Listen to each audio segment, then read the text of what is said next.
What's going on, everybody? Welcome to the Awesemo.com NFL Strategy Show. I'm back. I'm also Dave Loughran. With me, Matt Savoca, taking a game-by-game approach, breaking everything down, doing a little bit of a deep dive, getting into the weeds here for Sunday's main slate of 11 games. We had a long way to go. We're going to kick it off in just a minute. We're happy to have you guys with us. But before we get started, Matt, how are we feeling this morning? Hey, we're feeling really good over here. It's a little rainy in my area of the country. Nothing compared to some areas down south.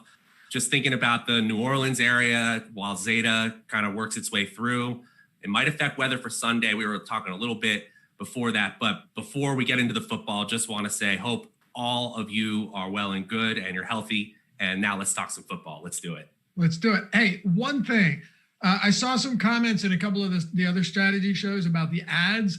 Watching after we stream, we have no control over that. It's you got to be quiet here. It's the overlords. They put those in, and sometimes they do it in pretty quick succession. You feel like you're living in George Orwell's 1984 sometimes trying to do a show on here. I'm kidding, but I know people have talked about that. We don't have any control over any of that. So. Just keep that in mind. We do our best to give you as much free content as we can here and make it as little riddled with other stuff as we possibly can. So escapism, that's right. We need it. We all need it. And we certainly do. Let's dive into it. We've got a lot to touch on. And, there's actually a lot of games with lower totals this week. You mentioned that weather could be a factor. We mentioned, before the show, and we'll make sure to touch on that with all of these games. It's hard to know 3 days out, but we try and lay the foundation, lay the groundwork for you guys to get started building lineups a few days out as well. So we'll kick it off. Indianapolis and Detroit, the Colts 2.5-point favorites here. 50-point total in this one. Detroit sneaking out a win with a huge Kenny Golladay-led drive to close that game out. Of course, Matthew Stafford as well. And Todd Gurley accidentally stumbling into the end zone to remove the possibility of icing that game for the Falcons. Now Detroit gets a home spot against the Colts. I want to kick it off with the road team, with the Colts, and get your initial thoughts on Jonathan Taylor, who is, a lot of hype surrounding him, especially after Marlon Mack went down early in the year. What do we do with a guy now who's seen 24 combined carries over his last 4 games, 7 targets, but hasn't necessarily had a massive bell cow role that many anticipated? Yeah, I still think you're going to see Nyheim Hines worked in the passing game specifically. But one thing we need to keep an eye on is over the last 2 weeks, Jordan Wilkins has really been relegated to just a spell back role. I think he had 4% of the opportunity share among the running backs last week. So you are looking at a positive matchup here for Jonathan Taylor. And it seems like the DraftKings salary makers absolutely know that here. He's already priced up as the running back 6 on the main slate here. So you're going to need a huge score from him in order to pay off as a value in this weekend's games. It looks like for 3x value, you need about 19.8 points. And when you look at his usage, as you've been referring to, in a metric like expected points per game, he's about running back 14, about 14 and a half points per game. He has been outplaying that just a little bit at 1 fantasy point over expected per game. That's 9th among running backs. And the matchup looks pretty good. Detroit is about even in yards per attempt and below average in points per play. But I think one of the things that you have to consider at that point is he going to get the quality touches? Is he guaranteed for goal line usage and for passing game? We've already kind of hinted at no. And so now you need efficiency and or touchdowns for him to pay off. That's why I think the Awesemo projections are a little bit lower than that RB6 price that we saw. And I'm sorry, just to tangent back just for a second. I know we're referring to last week, and we've had plenty of shows about last week, but I feel bad for Todd Gurley. I feel bad, and I feel like they got put in a little bit of a bad position where they just needed to kneel the ball. They didn't even need to run. It was first down. It wasn't third and short. They didn't need the first down. Exactly. And the NFL Films was a little bit sneaky. They created a cut that made it look like they still needed the first down when the run happened, and they didn't. And I don't want to get into the kind of like, have you put on the pads, bro, kind of argument. But like, if you've ever put on a football helmet and you're going full speed, it's really difficult to look straight down and go straight down. You're not built to do it. So that's all I'll say. Back to week 8. I do think the matchup for hold on. He did have too much momentum. You're right. And he fell into the end zone. People say, oh, Todd Gurley's stupid. I saw so many of those comments. He's actually a pretty cerebral player who is slid down in front of the end zone more than once. And you've heard McVay say, like, I didn't tell him to do that in the past. So he's known to do that. It was a mistake. But it also won one of our guys, who Neil Orfield in the Awesemo community. It won him $1 million. So I'm personally okay with it. One more thing, by the way. Premium YouTube. It's a great way to just eliminate all the ads. I have it. You can listen to it in the background. And if it's an issue for you, there's no doubt that it works. And John Musto says favorite show of the week. Smokey Bear says same. I really like listening to Loughran and Matt. Thank you guys. Hey, thanks, Smokey, guys. Your name's on that jersey, brother. I told you I would do it. All super chats going on that jersey. Matt, the floor is yours. Yeah. So I mean, I think I'm really ready to move on to the passing games here, but I still think Jonathan Taylor, if you look at upside projections and players who could possibly hit 25, 30 points, you're putting Jonathan Taylor on that list this week, especially if the game is kind of controlled by the Indianapolis defense, which they have been able to do in some of their matchups. Though it was less apparent in games against the Bengals and Browns. Earlier in the season, they were almost leading the league in expected points allowed per drive. So if the Indianapolis defense ends up being the controlling group of this game environment, then of course the running back is also going to be solid on that side. I think Jonathan Taylor is a fine play as the 6th overall running back on the slate. Do you like anything in the passing game this season, which has been wildly underwhelming for the Indianapolis Colts? Phillip Rivers last week finally came through with a solid performance, but do you know that was his first 20 DraftKings point game of the entire season, Matt? Yeah, it's actually 2 weeks ago. Sorry, they had a bye last week. You're correct. Something I mentioned, I don't know if it was in the last matchups column that the Colts were a part of or 2 weeks before. It's something where we kind of know what Phillip Rivers is. He needs to exceed his expected efficiency or his touchdown totals, which he almost never does, unfortunately. So you're kind of getting a QB 14 to QB 25 player, which isn't going to completely sink a roster, but then you have to compare it to the salary expectations. And you're still seeing him as the 15th overall quarterback on the main slate. Now, I will say I was surprised to see the Awesemo projections bullish on Rivers. And I think that really just has to do with the matchup here. Teams absolutely have been able to pass on the Lions all season long. And yeah, you're seeing an 18th overall ranking in yards allowed per pass attempt and 20th overall ranking in points per play allowed. So it's basically a game environment pick there. You're still looking at the 20th overall quarterback in expected points per game. Do you like the other side with Detroit? I know there's a lot of discussion about DeAndre Swift potentially pulling away with this backfield. More snaps, more passing game involvement than Adrian Peterson. But I do want to point out that for the past 2 weeks where DeAndre Swift has scored in each of those games, 2 touchdowns 2 weeks ago, he still has been out-touched on the ground by Adrian Peterson. So I'm not convinced that the ageless wonder is going away quite yet, despite every statistical factor showing that he probably should be getting far fewer looks than DeAndre Swift. Yeah, and if we're talking about who are we going to play for DFS, it's do we fade DeAndre Swift or do we play DeAndre Swift? We're not really talking about Adrian Peterson as a player that really has a, more than just a sliver of a chance for a 25-point game. But you're exactly right. The opportunity share is almost neck and neck still. I believe it was 17 to 16 in favor of Swift in total opportunities. Now, if there is a two-headed monster as this backfield is, we always want the back that's going to get the passing looks more often, but there's no guarantee whatsoever. We've said this before on the show that there's rational coaching. I fully believe there are going to be plenty of big runs broken by Swift to get them into a goal line situation just so that they can bring in Adrian Peterson. There's not a huge amount of analytics to say that, but I'm just trying to get inside of Matt Patricia's head and think about how he's going to continue to use Peterson until the wheels fall off. Actually, both running backs came in higher than their slated salary-based expectations on the Awesemo projections. But of course, we're seeing Swift in the top 20 without Peterson even breaking the top 30 here. What about the passing game, starting with someone like Kenny Golladay, who has made some unbelievable catches this season? Particularly last game. If you looked at it, you say 6 receptions, 7 targets. He did have 114 yards and was instrumental in them in their comeback late in that game.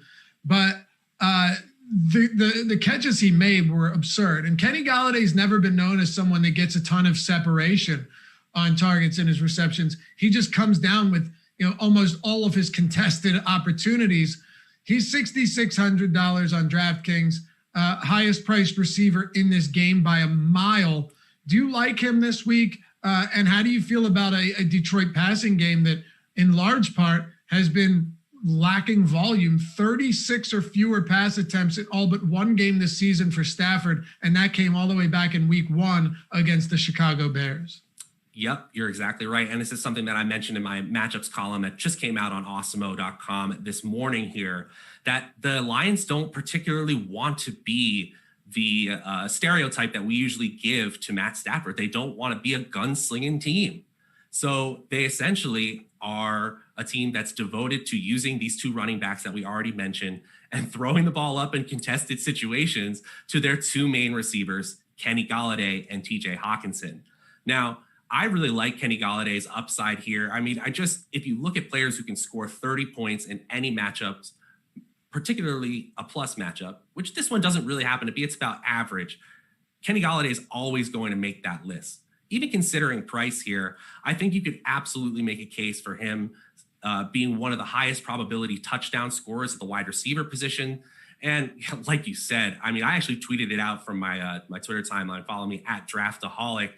I said, you can't call him Babytron anymore because that's a grown-ass man. Like, that is just an incredible array of catches. But I will say, he only had 5 targets going into that final drive. So his final stat line looks okay.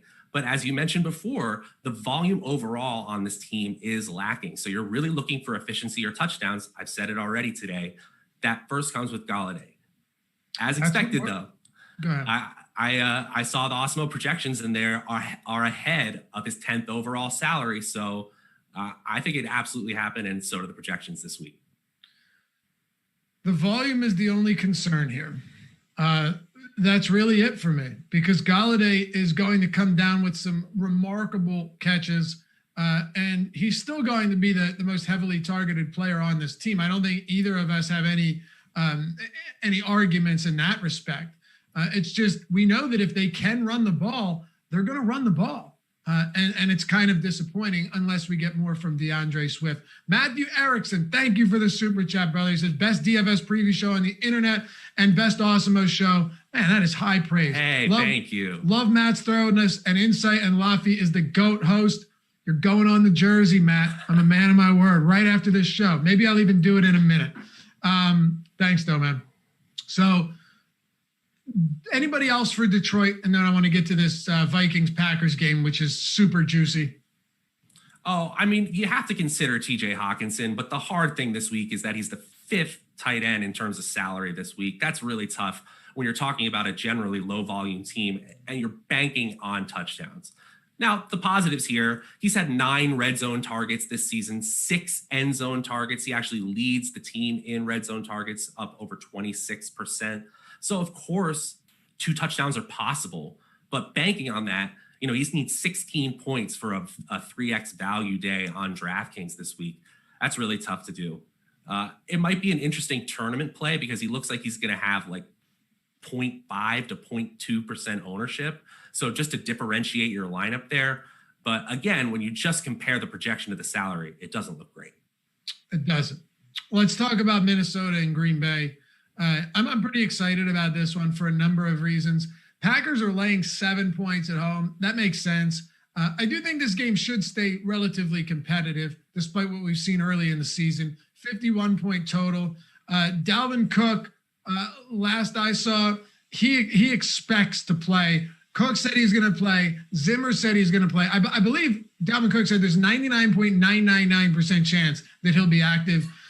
You know what that means for me, Matt, is I really like Dalvin Cook here. His ownership has yet, I don't think we've updated it yet. Yeah, it won't be what it says here. Right. Well, it says 8.4. Well, yesterday was 0.3. So now we've got him in. If he's coming in at 8.4, if he's coming in sub 10%, I will be in love with Dalvin Cook this week, especially given, and I want to put some context, I want to surround this with some context. Kareem Hunt, similar price point, 30%. Alvin Kamara right now, 8,200, 26%. Josh Jacobs is a lot cheaper, so I won't include him. Derrick Henry, there he is, 19.5%. A lot of these guys up top are going to be much higher owned. So as far as Dalvin Cook goes, and on the other side of this one, depending on his status, didn't practice yesterday. Aaron Jones could also be super intriguing if he is active. The run game in this spot for both sides, I really, really like. But we'll kick it off with Dalvin Cook making his return against the Packers, who have struggled on the ground and locked down opposing receivers. Yeah, they sure have. They rank 22nd in yards per, 20th in yards. I was first correct. 22nd in yards per carry allowed. Third time's a charm. Yeah, that's right. That's right. So in spite of Aaron Rodgers at the beginning of last season stating, we've got a defense, it truly doesn't look like beyond Jair Alexander, they have a superstar defense. And he truly is a superstar. I believe he's still rated as the SPFF's #1 overall cornerback. But if you just look at Dalvin Cook, anytime you're looking at a running back who is 3rd overall in expected fantasy points per game and 1st overall in fantasy points over expected per game at the running back position, with some sort of limited ownership like we might be expecting because people are scared off on that first game back from injury, it really is a smash spot. You almost fundamentally try to play it from a game theory standpoint, as you said, based on the expected ownership of the others around him and the opportunity for Cook to score just as many or more than them. So I do believe that one of the limiting factors in this game might be something similar to what we saw the Vikings before their bye week, where they had to abandon the running game because they were so far behind in the second half. And I cannot tell you how bad of shape the Vikings secondary is in. I believe they had their top 3 cornerbacks not practicing, and their top 3 cornerbacks are all outside PFF's top 75 in coverage rating. So they're already in a horrible position, and they may not have any starters available. It was interesting to hear you say the running games are going to run all over, because I think Aaron Rodgers might melt faces this weekend. So here's where I'm have a slightly contrarian take, or a take to the contrary of yours.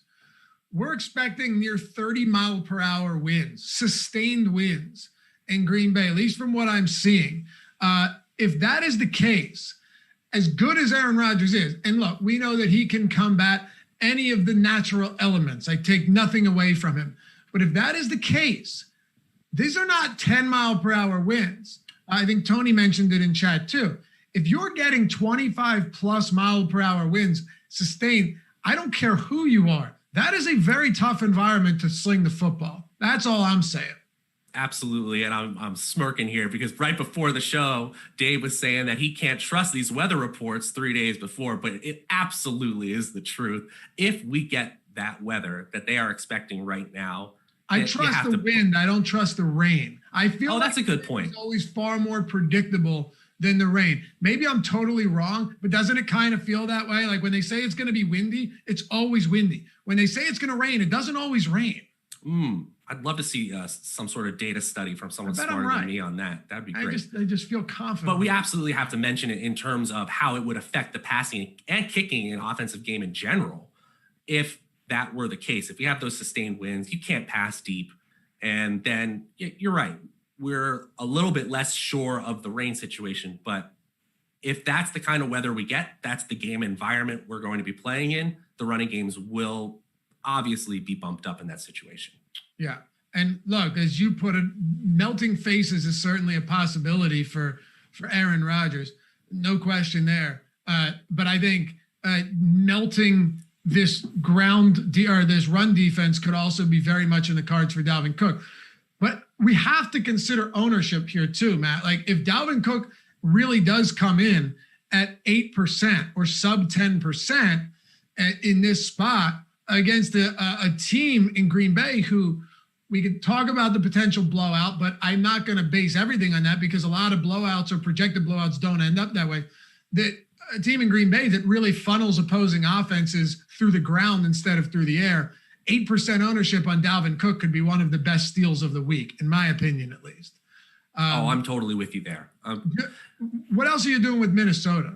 Irv Smith, Adam Thielen, Justin Jefferson, with some really big performances this season. But Green Bay has put the clamps on opposing wideouts. Yeah, I think my inclination here would be to look at Justin Jefferson a little bit more closely than Thielen. Not that if you look at the PFF shadow report, not that Jair Alexander has shadowed wide receivers all year long, but I do expect him to spend a lot of time on Adam Thielen. If you look at expected fantasy points per game, which is a great proxy for usage, he's number 6 in the NFL among wide receivers, and he's outperforming that expectation by over 3 points a game. But I'm still not sure when going up against the number 1 cornerback in the league this year, in my opinion. It's a very rosy outlook, and the Awesemo projections completely agree there as well. Justin Jefferson, though, lines up basically in line with his salary here, although it is notable that he's the wide receiver 12 in terms of overall salary on DraftKings. That means he needs a 20-point game to hit 3x value at 6,500. So that, of course, is no guarantee. What you're saying then is this is a shootout game environment, and we've already gone into the reasons it might not be. So it would be okay if you just played the running backs here. 3.6% ownership is a little intriguing for a player could hit 25 if they need it. Do you like the Packers side? Like I said, we're factoring weather in, specifically wind. If it happens, it happens. If it doesn't, it doesn't. We'll know closer to lock. I do think that plays a role. But I'm not somebody, and I talk about this with baseball a lot, when you make decisions strictly on weather, especially when it's very much uncertain, you can put yourself in bad positions and fade games that end up blowing out or end up popping off. So does this mean that I fade the passing game for Green Bay if it's windy? No, not at all. Does it mean that I like the ground game more? Certainly does. But there's a lot of uncertainty too with the backfield because if Aaron Jones doesn't play, that's going to open things up once again for Jamal Williams. Is his increased price point against this Minnesota team still worth getting to if Jones is out? I really think so. I mean, there's only so many running backs we get below that 6,500 price point on DraftKings that we can be guaranteed for a bell cow role. And if Aaron Jones sits, then Williams would absolutely be one of them. He still needs a great game, as we kind of said. He needs about 18 points at his price point to really pay off as a value. But like we said, there's so many reasons why the Packers would prefer to funnel their game through their running backs and Devontae Adams, of course. And especially if they are able to get up early, you could see this running game put up huge fantasy points. So I think it makes a ton of sense. Right now, the projections have Aaron Jones playing, and they have him about in line with his running back 4 salary this weekend on DraftKings. I certainly don't hate it. When I was going into the research for the week, as I mentioned, it looked like a smash spot for the passing game, but they use running backs in the passing game so often in Green Bay that it doesn't scare me off at all. I like it pretty much no matter what, especially if Jones sits. Williams is going to be a great value. Thoughts on Devontae Adams' monster game last week, concluding with 13 receptions on 16 targets, 196 yards and 2 scores. Amazingly, he was not the highest performing wide receiver of the week by almost 10 points. Yeah, just a crazy slate last weekend. And yeah, Tyler Lockett and, scores like that completely break the rest of the slate. But Adams pretty much was the slate breaker early in the afternoon. it won't really be point chasing to go back to him, assuming the ball can move through these wins that we've talked about already. He's the wide receiver 1 in salary, so it's not like you're getting any sort of discount, but the projections line up the exact same way. I'm looking at Minnesota's yards per attempt and points per play number, and they're all way, way below average, bottom 5 in the league here. So the game just really calls for a situation where the cornerbacks of Minnesota are completely overwhelmed. And it wouldn't be crazy to say Devontae Adams gobbles up those early points and then the run game closes this out if Green Bay has their way. Okay. Anybody else from either side of this one, or do you want to move on to an AFC North divisional battle? Always a very fun game between the Steelers and Ravens. Yeah, we can move on, but Robert Tonyan as the tight end 11 overall in salary. He's touchdown dependent, but at 4,300, he's pretty appealing, and especially if the game gets more pass heavy. I like him a little bit there too. All right, let's move on to the third game of the week. Pittsburgh at Baltimore, hosting the Steelers, laying 3.5 points, 46-point total. I honestly don't hate the idea of taking the Steelers outright here, taking the money line. They're a good football team. They are a very good football team. They've allowed some chunk yardage plays. We saw Miles Sanders rip off a 76-yarder. We saw A.J. Brown break loose in the middle of the field and run that down for like 70-plus yards for a score. But they do a very good job of shutting down the run game. And I do think, last year I throw it out the window. You're talking Duck Hodges and Mason Rudolph. Ben Roethlisberger threw some picks last week, a couple of them bad, one of them unlucky. But he is back. Like, the guy looks good. He's never going to be his old self, but he's been good enough to make this team, to keep this team, I believe. Are they still the only undefeated team in the league? They are. They're the only undefeated team in the league. I personally think they're better than Baltimore. But that doesn't matter, because one thing I do expect, we're talking fantasy here, is that this game stays competitive.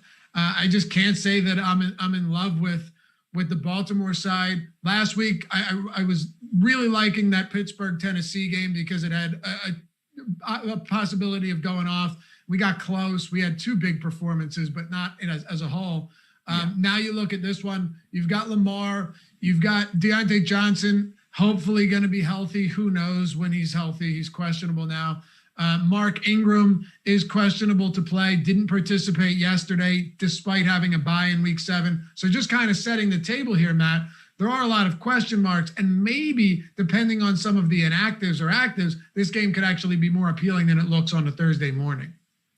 You took the words right out of my mouth. I think if you look at games with a Vegas total under 50, and you start to do the thought experiment of which of these games could absolutely smash their over-under, you look at these 2 offenses and recognize their firepower and realizes there's a little bit of disconnect between that Vegas total and the ability and talent of these 2 offenses.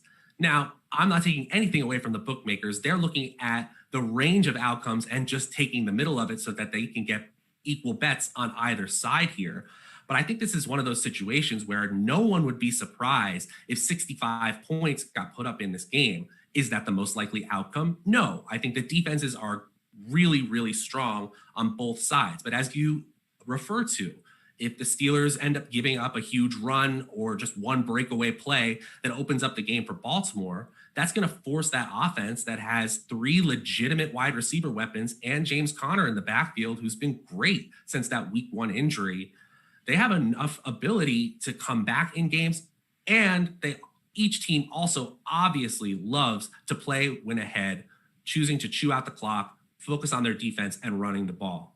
I think that's why we see the low total here. I actually think that you could take small bets, especially in tournaments, on Deontay Johnson. He said he was going to play. They called it, I believe, an ankle bruise. I know in Pittsburgh they tend to minimize. They use contusion when really he's going to the hospital and things like that. Cryptic, nondescript, whatever you want to say for them not to give us the full information. I'm still pissed about the Ben Roethlisberger elbow injury last year where they knew he was hurt. That's tough, especially when you're putting money on these games or you're betting on rosters in DFS where you feel like the injury report is designed at least partially for people to make informed decisions about these things. And so it doesn't feel very genuine when you find out after he got injured. I digress. I do think James Conner, in the most likely game outcome where this game stays close, is a really appealing option, even though he's the running back 8 in overall salary. Running back 11 in fantasy points per game. So you're seeing some alignment there. And assuming points are scored, which again is a little bit of an if, I just think he has the requisite volume week in and week out to be a quality pick at that price. I did notice that Roethlisberger's projection on Awesemo.com is significantly lower than his salary. His salary is up at QB8 this weekend. That's partially the reason why. So another thing too is with Marlon Humphrey, I don't imagine this will be a shadow situation, but I would imagine that he sees a lot of Juju Smith-Schuster. It should definitely open things up for Deontay Johnson. And one thing I was very adamant about is the lack of love for Deontay Johnson because of 2 big Chase Claypool games was kind of misguided, in that Chase Claypool was having those big games, 1, because he's going to be really a good player, but he is. 2, because Deontay Johnson was inactive. Well, of course, in week 5 against Philly, he left early in that game after being targeted only once. So, and then he missed the next week. He, prior to the injury, had racked up double-digit targets in weeks 1 and week 2, led the team in looks. And then week 3 against Houston, I'm going to just throw that out the window. But then he comes back in week 7 with 15 targets. So Ben Roethlisberger clearly wants to get the ball to Johnson. He even dropped the 3rd touchdown in the corner of the end zone towards the end of the first half. So yeah, absolutely. I noted in the matchups column that every single game that he's played 75% of snaps, he's had double-digit targets. That's a wide receiver 1. There it is. Yeah, that's big stuff right there. Aside from that, I'm not enamored with this game. I don't intend on paying for Lamar Jackson. DraftKings has kind of baked this matchup into his salary, which is fine.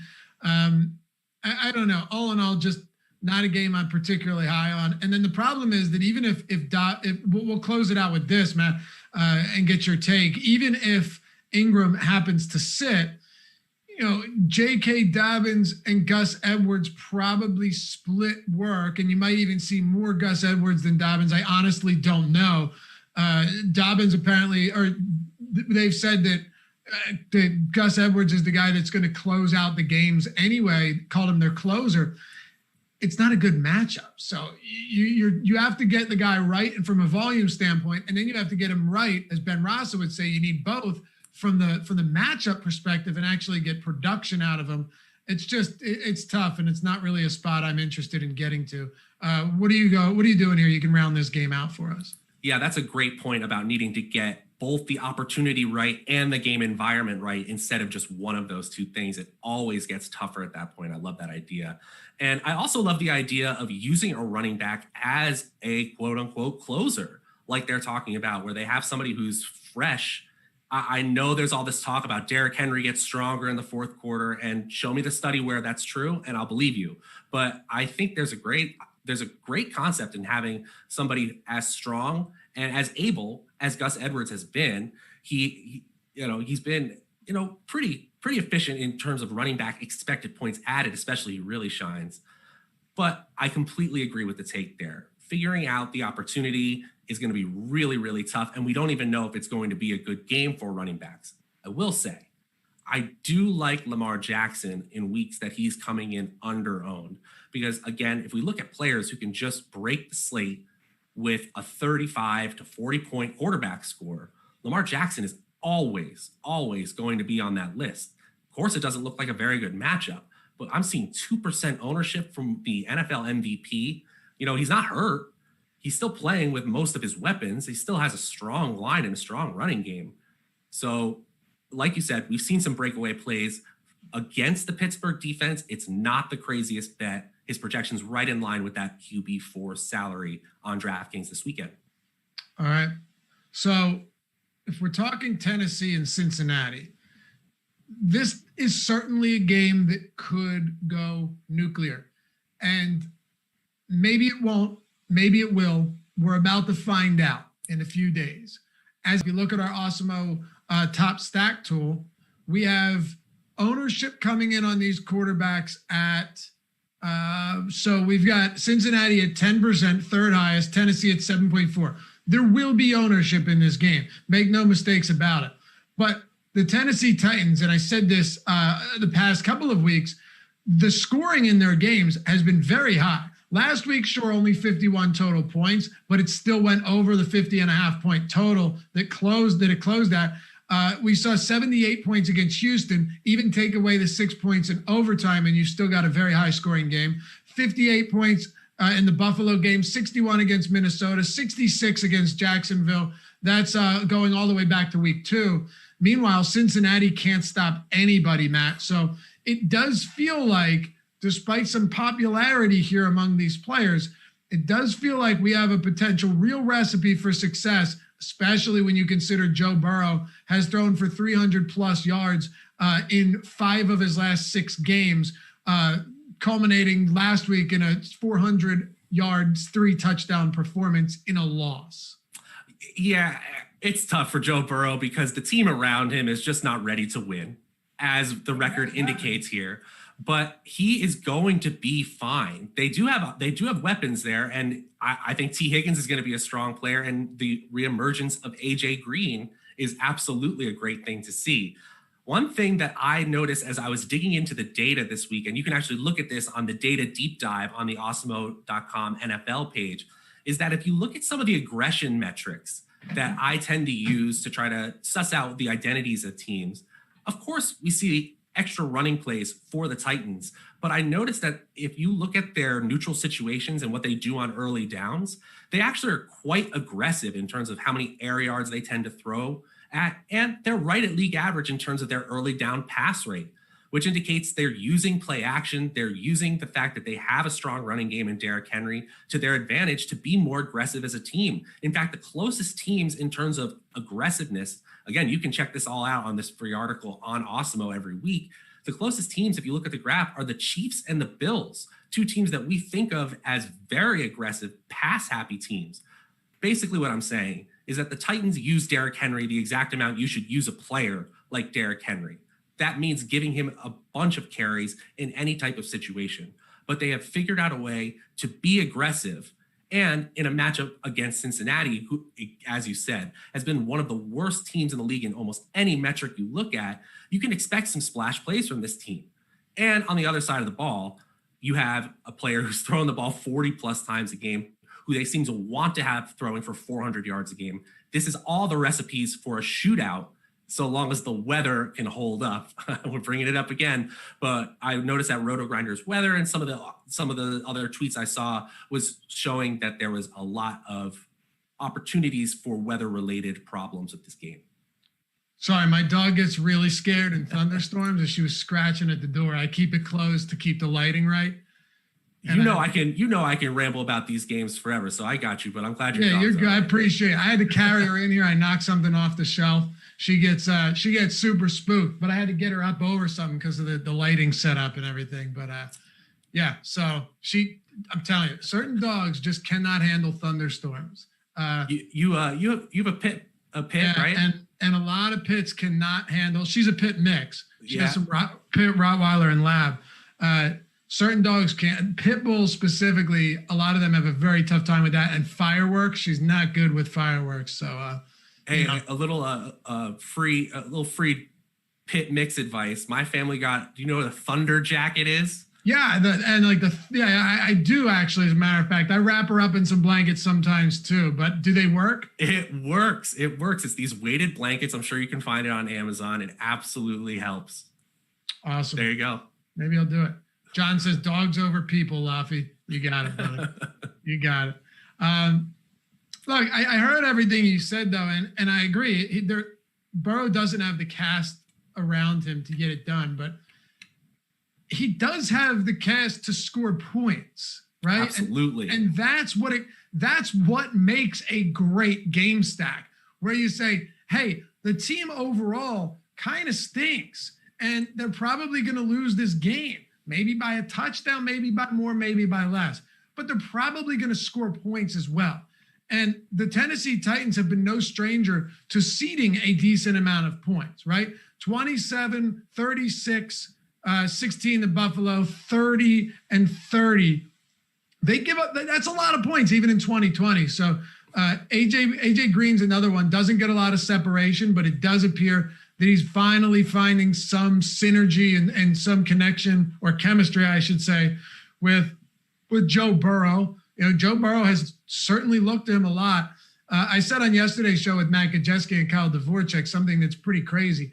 Despite being, top 12 in targets in the league, AJ Green only has a 20% target share. And that's why you have to contextualize these things, because you might look at it and say, oh, he's really not being targeted that much. But he is, Matt. It's just Joe Burrow is throwing the ball an excessive amount. Yes, and that's why you got to great point. You got to contextualize metrics all the time. You look at target share, 27.6% target share. That's pretty good. That's up there. But then you realize that's 13 targets last week.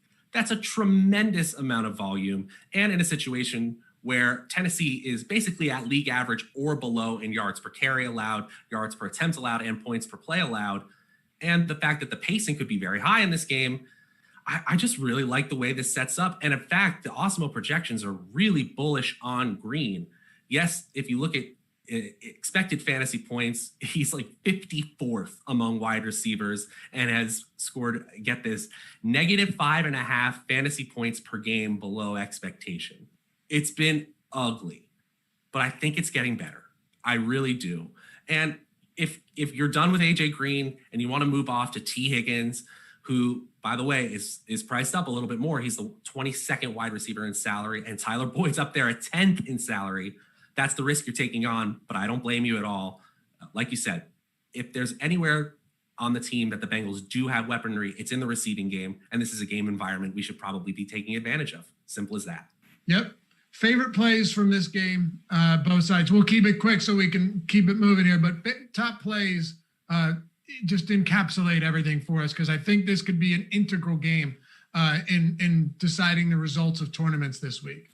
Yeah, just because we didn't talk about Derrick Henry that much doesn't mean Derrick Henry couldn't be the highest scoring player on the Titans or in this game overall. If the game environment is strong for players, for the receiving game, it's really strong for all players. It's very possible that Derrick Henry breaks one. I believe Joe Mixon is still not practicing. It could be another week of Giovanni Bernard. He's priced up a little bit more, but he's still just the 19th overall running back on the slate. He's definitely going to be chalky if Mixon sits again. Okay. Jordan, I just realized you didn't get on camera where I carried the dog and knocked the stuff off my shelf. Okay. That's a good thing. Nice work there. Jordan Klein producing the show. That is some professional navigation there behind the glass. Let's talk about the Vegas Raiders and the Cleveland Browns. Before we do, though, guys, if you haven't hit that thumbs up yet, please do. It helps us a ton. But what actually helps us more, and it's entirely free to do, and if you hate it, you can just get yourself out of it. You can bail. Hit that thumbs up button. Hit that subscribe button. Subscribe to the channel. And if you want to know when all shows are going to drop next, you can hit the notification bell. But yeah, subscribe to the channel. It does help us be able to reach more people and continue putting out free content like this. So we appreciate all of you guys, from the thumbs up to the subscribers to the super chats, you name it. It helps us keep doing this and being able to keep going strong and build this channel to keep making it better on pretty much every level. Also, the promo code PUMPKIN is good through the 31st. It's good through Halloween. It gets you an Awesemo Plus Platinum NFL Weekly Pass for only $10.31. That's nearly $20 off the original price. You're talking ownership projections, player projections, top stack tool, all of our showdown content, all of our articles from these guys that put so much work into them every single day. The lineup builder, you can get the Fantasy Cruncher add-on. All of the projected stats, just go to the site and look. There's an incredible amount of NFL DFS content at your fingertips for $10.31 for the week if you use that promo code PUMPKIN at checkout. Alex Baker makes these tools. He developed these tools. He uses these tools. You know him as Awesemo. They are really his tools that he uses for his own lineups, not just slapping his name on them. And if you wanted to go cheaper, if you're maybe in a tight spot or you just don't trust content sites, because you've been burned in the past. I can assure you we're not one of those. We deliver. But if you check out the Express package, it's $3.95 a week, less than $4. It'll get you a lot of great stuff for the main slates, for the other slates, but also we just started including all of the showdown content, ownership projections, player projections, top stack tool, the top plays, where you're looking at probabilities and everything that Alex Baker built himself. Just some amazing stuff, less than $4 a week. Go to awesemo.com/join. Check it out. We got something for everybody. And hop in our premium Slack chat. If you decide to sign up, you can sweat with your friends. You can commiserate. You can make friends, become part of the community, talk DFS, sports betting, everything all day We had long. a Millie Maker sweat. Yeah, we had in the Slack last Millie week. Maker Unbelievable. We had the win. Just amazing. And I'll add on to what you said here, that one of the best ways to use the projections is to contextualize it with these free shows. Not to say, hey, the show I'm on is kind of worth watching, but use the shows that Awesemo's content network on YouTube or through your favorite podcast network, use those to your advantage to sort of tip the scales when you're crunching lineups or you're doing it by hand in the ways that you feel based on what you've heard and read on our site and through our free content. And that's how you can really best utilize these awesome tools that we already have. In fact, I was listening to the interview with our Millie Maker winner, and that's exactly what he does. He listens to shows as he's working throughout the week, and then he makes slight changes or slight adjustments to the projections to make it the way he wants. You should do it too. Yes, sir. And check out Matt's matchups article and his data deep dive. If I got the name wrong, I apologize, but you know what I'm talking about. It's great stuff, and people have loved it. Vegas Raiders, Cleveland Browns. Let's keep this train moving. The Cleveland Browns are laying 2.5 points at home, 51.5 point total.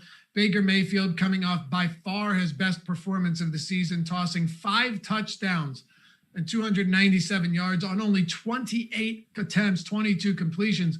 Good stuff here. Again, easily his best performance, his only 20 DraftKings point performance of the year. Odell Beckham is down for the season with an ACL tear. That is rough. So enter guys like Landry, potentially getting more volume there. And Austin Hooper also isn't expected to play this week. Harrison Bryant's price has not come up much. He started surprisingly over David Njoku last week.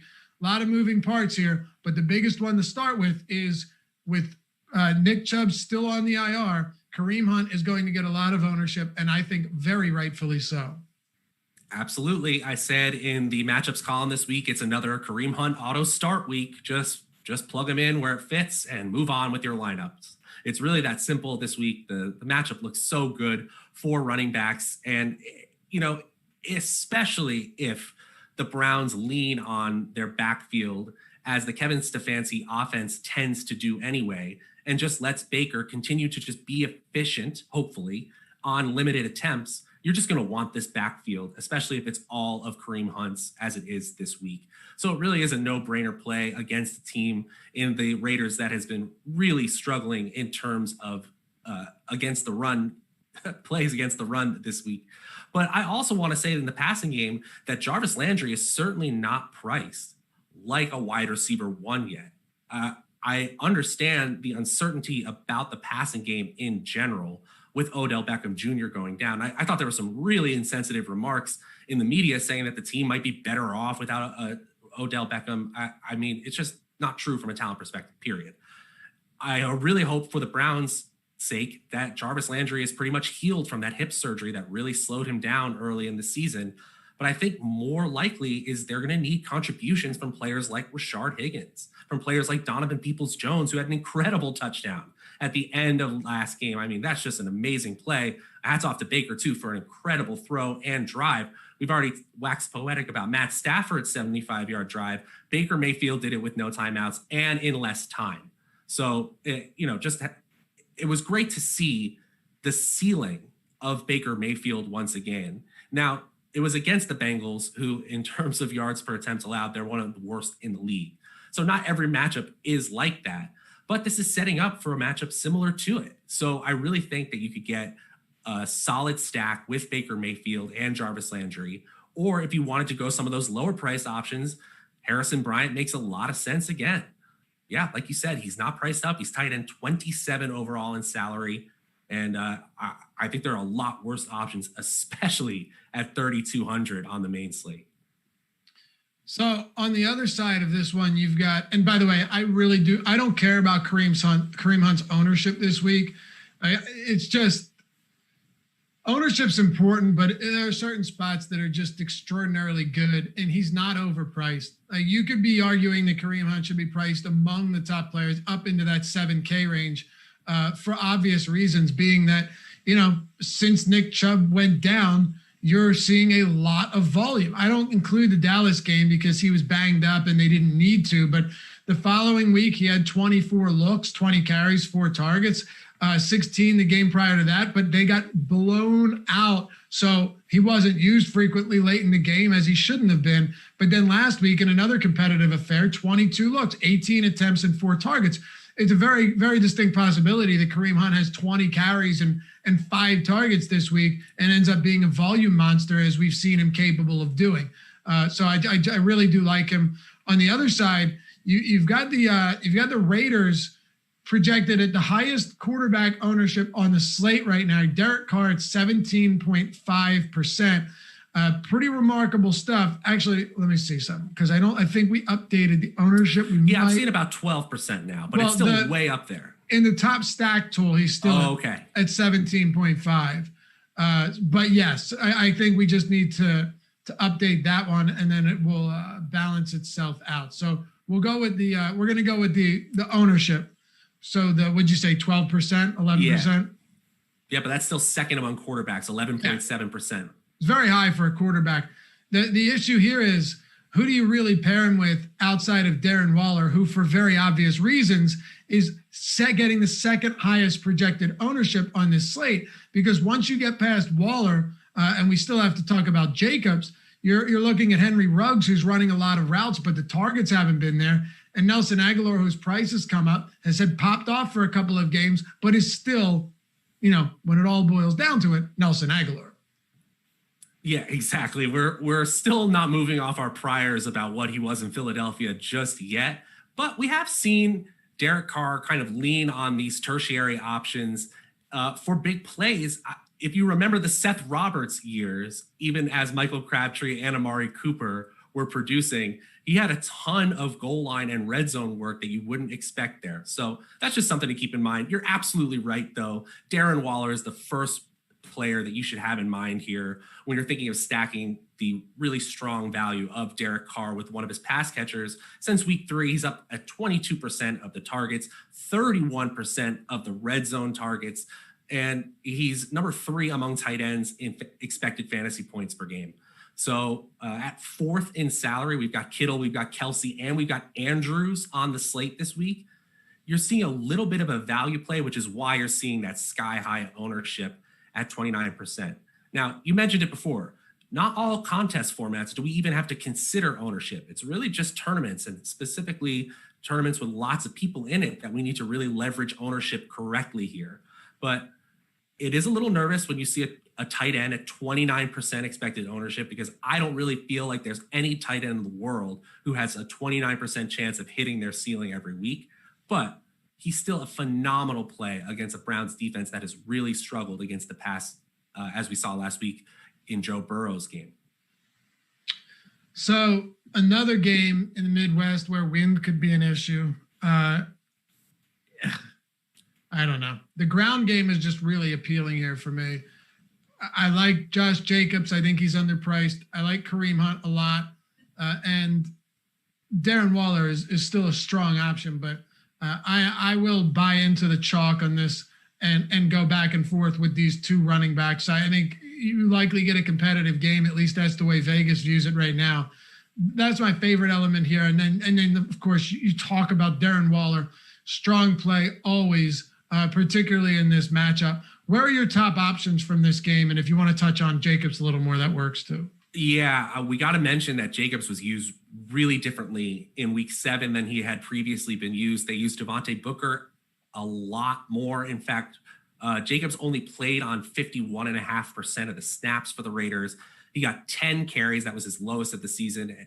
Still 4 targets, which is a healthy amount. But we have to make sure that he's still the bell cow. That's definitely something to monitor.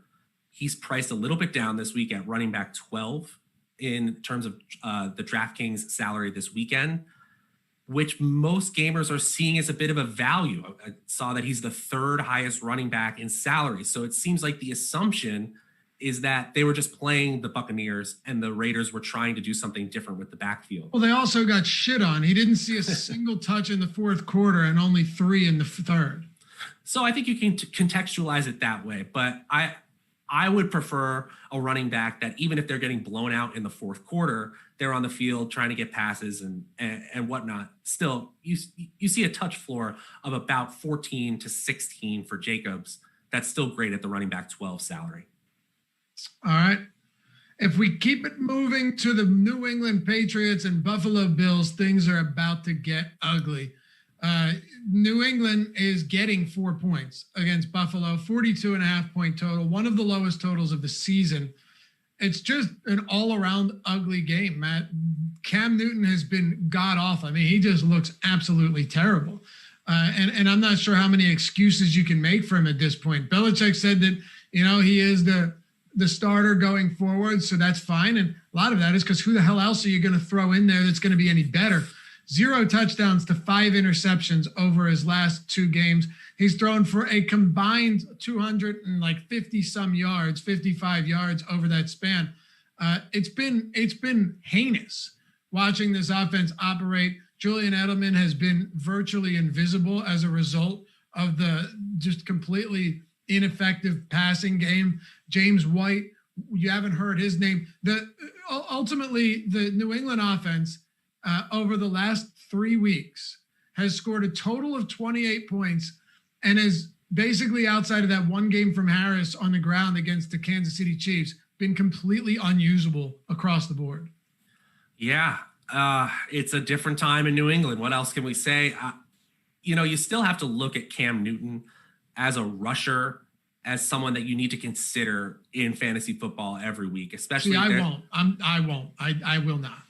Okay. I mean, that's fair. I think if you look at, so scrambles in terms of expected fantasy points per scramble and expected points per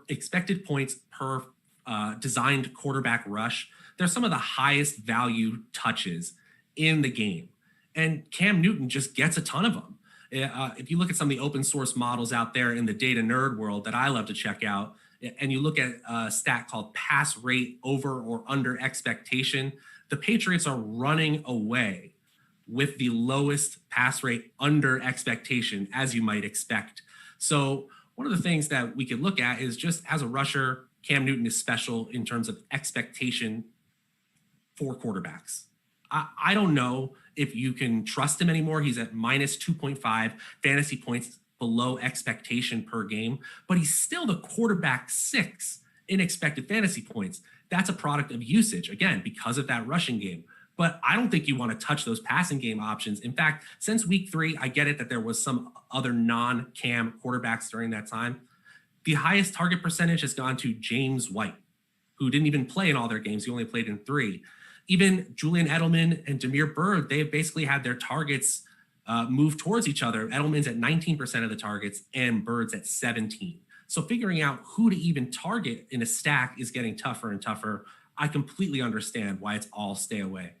Yeah, look, and I probably came on a little strong there because what you say when you talk about a rushing quarterback all makes sense.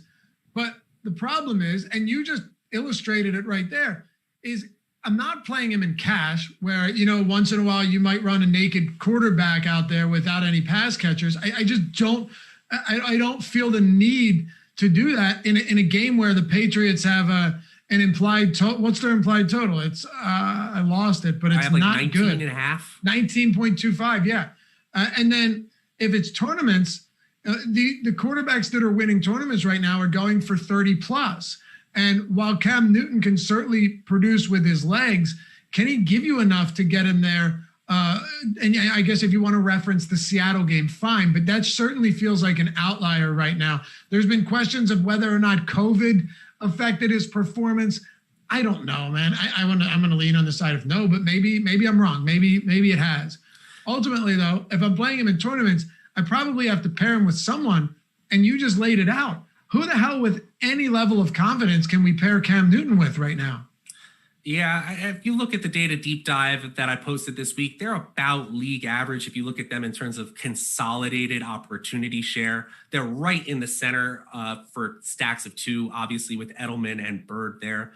They're actually a little bit above average. Again, that's only looking at target share and air yard share. It doesn't actually look at the amount of total targets and the total air yards, something we just talked about in the Bengals game where they have a ton of it.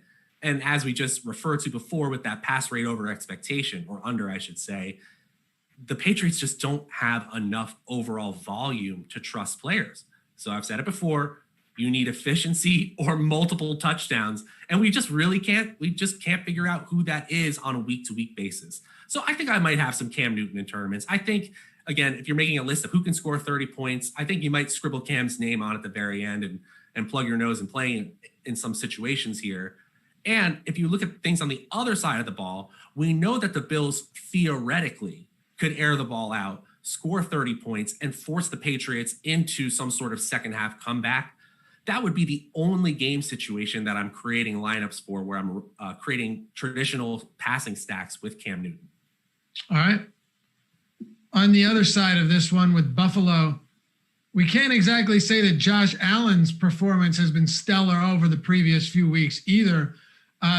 Last week he did, cross the 300-yard, or he eclipsed the 300-yard mark, but went scoreless. There was not a single touchdown from the Buffalo Bills in that game, and they still won by 8 points. It tells you all you need to know about the New York Jets. He did finally start rushing more, but the Patriots are going to do a pretty decent job of preventing the passing game from going insane. Maybe you like Josh Allen on the ground. I just honestly am not a fan of this game. I wouldn't be surprised if it finishes 17-10 this week. And I'm not going to force myself to like spots that on an 11-game slate with many potential high-scoring games. I'm not going to force myself to get there. I don't think it's necessary.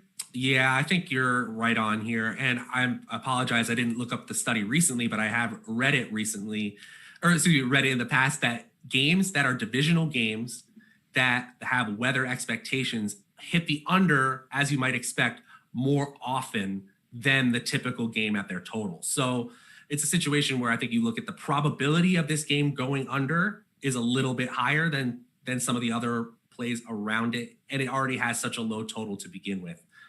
I saw the Awesemo projections are basically in line with Josh Allen's QB5 salary on DraftKings. And, in terms of expected fantasy points, the rushing really helps him again. He's second overall still in expected fantasy points per game. And you're seeing a fairly modest ownership here, less than 4%, the 12th overall quarterback in terms of ownership projections on Awesemo right now. Again, we're trying to figure out game environment here. And with teams so committed to the run in New England, you're just seeing a limited number of plays. I don't think you're going to see 43 pass attempts like we saw against the Jets, or 41 like we saw against the Titans. So I think most likely you're looking at Josh Allen because you want to play him just as a smash stack. You think the game just goes the Bills' way because they're a better team. And that's definitely a possibility. Or you're playing him for the rushing and the fact that his ownership's pretty decent. I don't love it this week, but I think the receiving options, especially Stephon Diggs, do deserve a look. Okay. Diggs always deserves, some type of look. If you're going to get him at low ownership, that's fine, but I'd like to see him a little bit cheaper in this particular matchup. Matt, we've got the New York Jets and Kansas City Chiefs, biggest spread of the week. 19.5 points is what the Jets are getting here. I mean, God, that's just ugly. 49 point total. Ultimately, you just can't look towards it. They have a 14.75 implied total, 34.25 for the Kansas City Chiefs. I want to just clear the deck real quick with this New York Jets team and get them out of the picture. I'll allow you to do that. If you want to talk about LaMichael Pirine, if you want to talk about any of these guys, feel free. But just, don't take up too much of my time. No, it's just like I'm looking at all these metrics going into this game, and it looks like one of those early season SEC matchups where they're playing like someone in the FCS, and you could get lucky by running it back with someone saying that they try and are at least successful, maybe against the second team, coming back in the second half and just getting the necessary volume. But I mean, is Jamison Crowder even practicing at this point? At this point, he didn't practice yesterday. We don't have a report on it yet. If their best weapon, and he really is a weapon. He's fantastic, man. He's been the only silver lining, the only glimmer of hope on that offense all season long. I mean, it's the truth. And it's one of those things where it's going completely overlooked because of the environment around him. It's just a trash heap. And Denzel Mims, his first game as a Jet, it was his rookie debut after a hamstring injury kept him out, excuse me. It was good to see him on the field. But for the most part, I actually think you could make an argument that you stay away from this entire game, including the Chiefs, but we'll get there in a minute. I don't want to play any Jets at all, especially with the injuries. You're fine playing Sam Darnold as the 27th overall quarterback as a budget option. Almost no ownership coming in, but it's not my kind of play. I'm just not on it. All right, let's talk Kansas City. This actually gets a little bit weird here. 19.5 point spread, 34.25 total for the Chiefs. Normally you'd look at this and say easy plays across the board, but we'll start with Clyde Edwards-Helaire and Le'Veon Bell. Last week, it's tough to get too much of a read here. Edwards-Helaire had 8 attempts, 4 targets in the passing game. Meanwhile, Le'Veon Bell, in his debut with the Kansas City Chiefs, had 6 rushing attempts and 0 targets. But ultimately, that game got out of hand pretty quickly. It was, pretty rough conditions out there playing in the snow. And the snap counts for week 7 looked like this. Clyde Edwards-Helaire, 53%, Le'Veon Bell, 33%, and DeAndre Washington, 20%. I still think Edwards-Helaire gets he gets more looks each week in both phases of the offense, you would think, than Bell.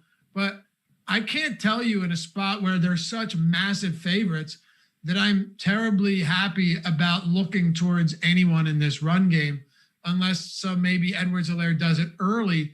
I worry that you could see kind of limited opportunities as we did last week, especially now that he might be sharing the rock more than he was in the past. Oh, and he is. And we saw the lowest opportunity share of the season for Clyde Edwards-Helaire against Denver. Again, we contextualize that a little bit because the game got out of hand, and the fact that they definitely wanted to work Le'Veon Bell in, who, by the way, had the longest run since he was a Steeler right off the bat when he entered the game. So it just tells you that the quality of an offense goes so far into the production of a running back. It's really even hard to quantify sometimes. So if you're someone who's concerned about Le'Veon Bell's talent level, I don't think that you're on the right path there. The problem here is determining usage with such a low sample of them playing in the same backfield. And this is something I actually wrote up in the column on this game this week. You have the passing game of the Chiefs. Its ceiling is the best passing game in the league by far. And you have this humongous total compared to their opponents here. You need Patrick Mahomes to have the best score among quarterbacks to pay off as the top overall quarterback in salary this week. And then you need to start doing the thought of experiments of how and why is Patrick Mahomes the quarterback one? Is it possible that he throws a couple of bombs to Kelsey, Hardman, or Hill and just gets ahead by 25 in the first half? And then they keep pouring on the gas? Yeah, sure, that's possible. But I think one of the more likely things here is that the Mahomes-led offense just scores 2 touchdowns even and understands that they can coast the rest of the game against an atrocious Jets offense. So I don't know if they're going to have to score the amount of points that their salaries indicate that they're going to here in this game. Obviously, the upside of someone like a Tyreek Hill, as we even saw in the snow last week, is tremendous. But I almost wonder if taking a chance on the lower price running back, which in this case is Le'Veon Bell, is one of the ways you can play this. We're only seeing about 3.5% ownership. I might go there in a revenge game narrative backed by metrics just a little bit. I don't disagree with you because, first of all, it's a very risky play, but there aren't a lot of dirt cheap running backs to consider this week. That's one area. Like last week, you had Jamal Williams, you had Giovanni Bernard. You're not going to have that value here. A lot of them have already been preemptively priced up. If we're talking about a potential spot that Bell could go off on a team that might use him more down the stretch as well if they get ahead early, yeah, that could be it.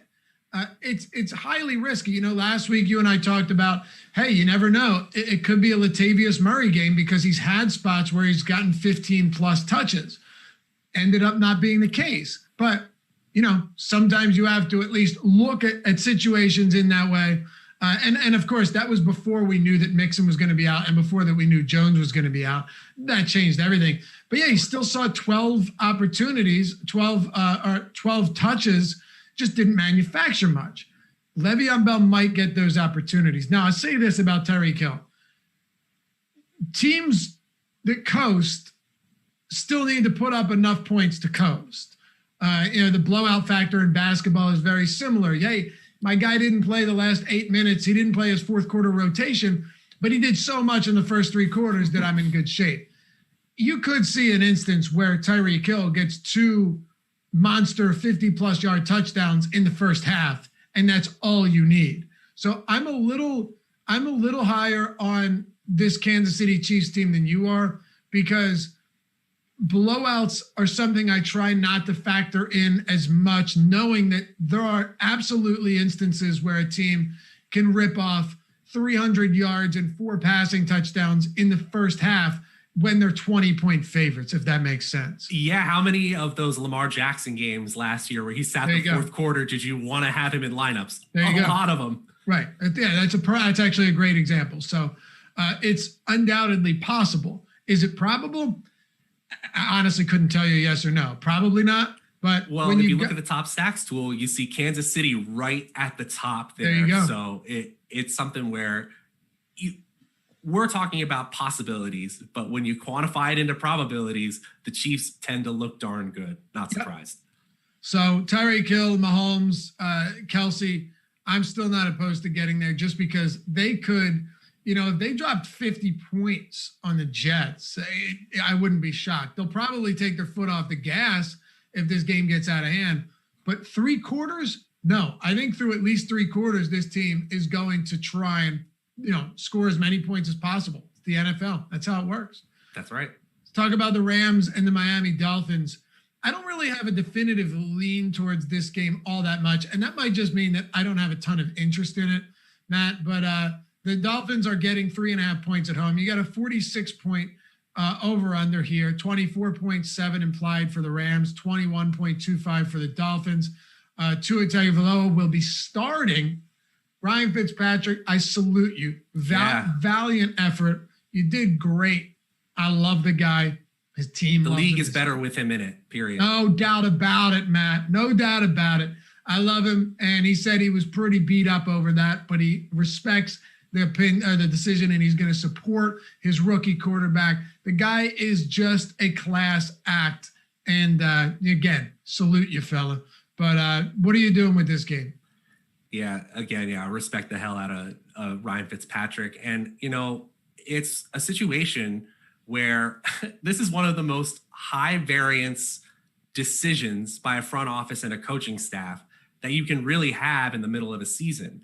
I wrote in the matchups column that the ceiling is Colin Kaepernick taking over for Alex Smith and riding the rest of the talent to the Super Bowl. And the floor is Nathan Peterman's infamous 5 interception game, where the Bills inexplicably moved on from Tyrod Taylor for a game in the middle of a playoff race. And we have to mention here that the Dolphins, thanks partially to Ryan Fitzpatrick, are outplaying their projections and their situation. They're 3-3, and the rest of the division hasn't looked like the juggernaut division that we usually see. The Bills have fallen from grace over the last few weeks, and the Patriots, as we mentioned earlier in the show, don't look anywhere near a playoff caliber team right now. And then there's the Jets. So what you're really saying as a coaching staff is that Tua is able to get about the same results and production from this offense that Fitzpatrick is. I'll believe it when I see it. But maybe I'm galaxy braining this way too hard here. But I wonder if because of the uncertainty that everyone sees because of that new quarterback, maybe there's a little bit of opportunity to play a Devontae Parker, to play a Mike Gesicki, who said this week that he's had a lot of experience playing with Tua because they run Mike Gesicki on the scout team. I don't understand that. Never mind. But yeah. I digress. It's one of those things where I know I'm going to have low ownership. They're expected to have a low total, but they just have to outplay it by essentially one touchdown to feel like, I could get 4 touchdown drives out of the Miami Dolphins this week if they play a little bit ahead of their expectations, which we've seen them do. So again, projecting a quarterback in his first game is almost impossible.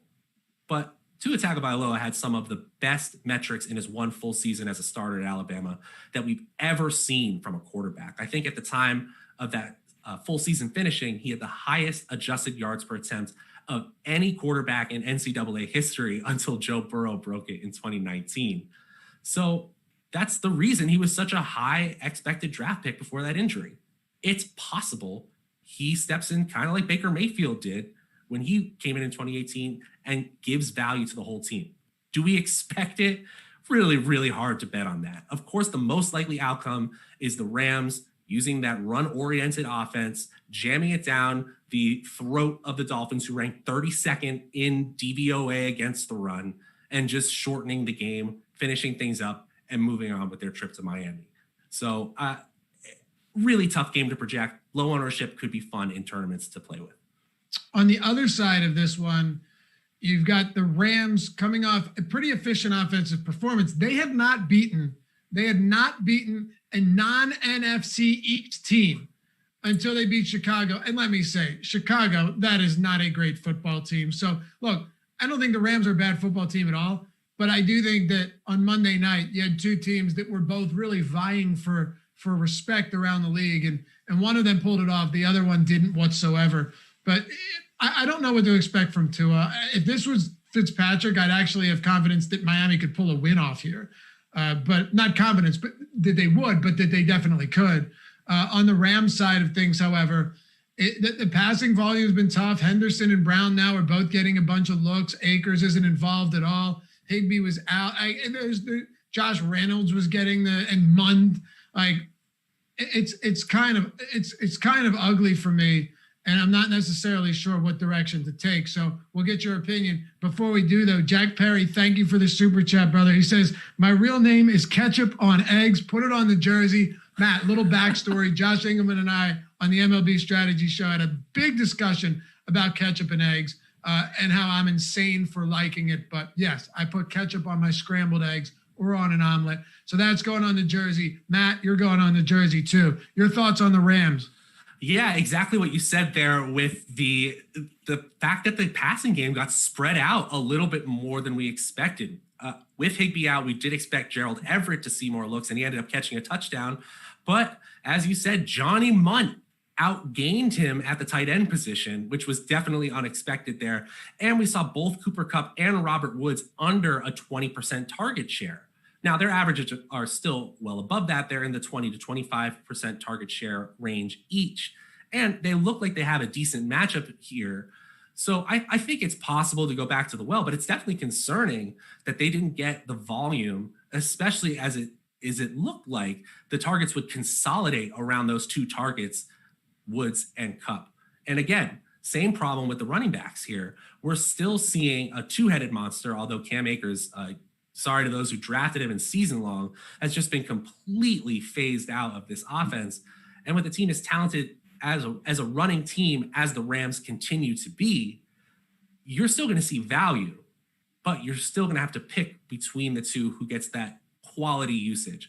The lean here a little bit is Henderson, but Brown has still out-targeted him over the year. And you still could see goal line vulturing. Who knows from this team that bring Akers in when we least expect it, just ruining fantasy days for everyone. One thing I did want to mention is that Next Gen Stats shows the Rams having the most compact average play, meaning away from the or closest to the hash marks. They don't spread the ball out in a way that no other team does. And it's actually like a very visible difference when you look at it on a graph. And I think that's part of the uniqueness of Sean McVay's motion heavy, play action heavy, and not spread tight formations that is really, really effective. I certainly see them winning this game against a rookie quarterback. Okay. Yeah, that's why I said if it was Fitzpatrick, we might be having a different conversation here. But the guy figures out how to manufacture points and wins. I see them getting the win as well. Are there any priority plays for you in this game on either side? Priority options? Yeah, I think Robert Woods looks like a bit of a tournament value. I'm seeing him at 5.5% ownership. That's 26th among wide receivers. He could easily outplay that salary-based ranking, especially when you consider that he's kind of gotten over the hump. You know, it used to be that he couldn't score touchdowns, and now he's leading the team in receiving touchdowns. He's also being used as a basic extension of the running game, which, as I just spoke plenty of sentences about, is a strength of the team. So that's my priority there. The projections from Awesemo actually have Kupp a little bit higher, though. Okay. Chat's going wild right now. It's good stuff. I'll never look. How the F is Laffy typing and doing names on the jersey? I don't know. Did it come up at this? Well, there's a delay, first of all. So, like, if I'm typing, there's a delay. So you'll see me doing that where I'm already done and, you know, whatever. But the names are up there. Ketchup and eggs, underline, make it happen. You're up there too, Erickson. Let's talk about the Chargers and the Denver Broncos. But guys, if you want to, you know, I've heard people talk about the ads. There's workarounds. I can't really say it out loud, but if you want to listen to all of our stuff in podcast form, you can do that as well. Any podcast platform, any platform that carries podcasts, we're on it. So, you know, iTunes, whatever you use for the Androids, pretty much anywhere, we're on there. So that's one way to do it. If you haven't done so yet, you can do that instead of doing it on here, but to each his own. Chargers in Denver. Let's make this one happen. 3 to go, Matt. We're making pretty good time here today, and we still got around 450 watching us. So you guys are the best for sticking with us through these incredible marathon show. And no, yes, those are not Dickies, John. I'm wearing Nike sweatpants with a sweatshirt. See, the great thing is no one needs to ever see the lower half. I could be butt-ass naked down there, Matt, and no one would know the difference. Please don't.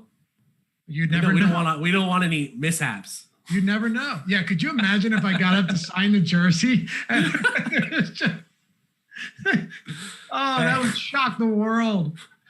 Adam Scher once lost a bet to us back when we were doing this a while ago in the Fanbase days, and he had to do a naked show. You go back and find that on YouTube. He never admitted he was fully naked, but he definitely went shirtless, and it was one of the greatest things ever. Anyway, back to the topic at hand. Chargers,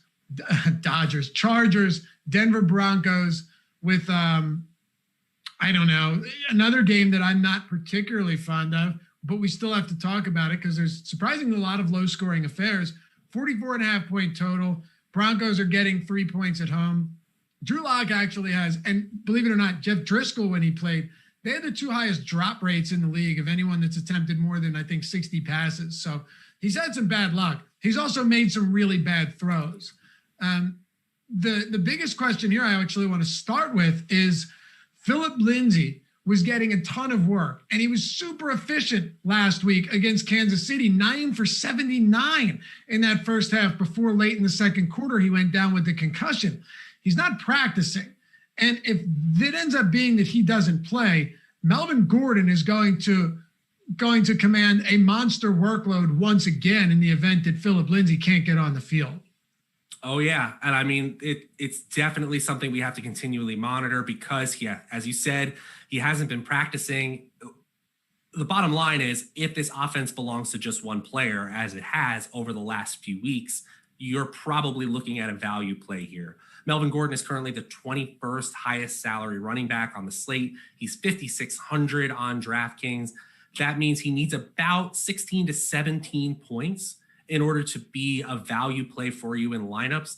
And you're looking at a player who's 7th among running backs in fantasy points or expected fantasy points this season. and he's playing right in line with that. He's less than he's 0.1 points away from his expectation per game. So yes, he made some boneheaded decisions and then got sick, wasn't with the team, and now it looks like he might be back in a bell cow role out of necessity here. The situation looks really, really good for Gordon, assuming he has that workhorse role. The Chargers rank 17th in yards per carry allowed and 16th in points per play allowed. So they're a below average defense in terms of those metrics there. And, I think it's a situation where you could have Justin Herbert passing somewhat effectively on the other side, creating, a possibility for a shootout. We only see a 44.5 point total here. The over is a possibility, even though I don't expect it. Like you said, the inefficiency from Drew Lock as a passer, even with the drops, is really concerning for him long-term. Right. It is. And I can't say I'm confident in his ability to turn that around.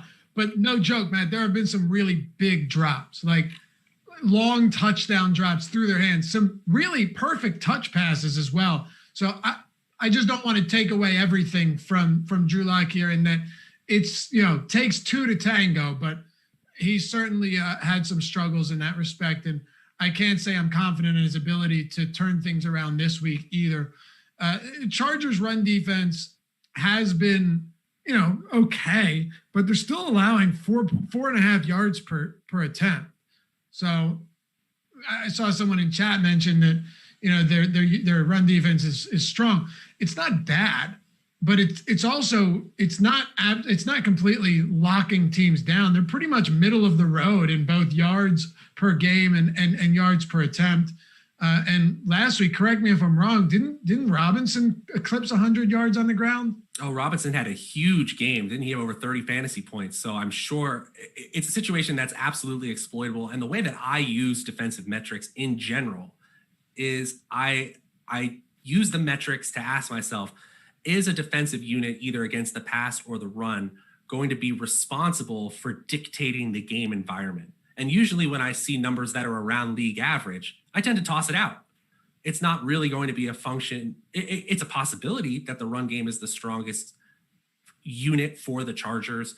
But in terms of league averages, you're not seeing it dictate the way I think about this game environment.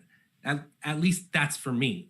I also think that there's a possibility that Justin Herbert continues outplaying his expected points. As we've seen, he's 6.5 fantasy points over expectation. We saw a 40-point game from him last week.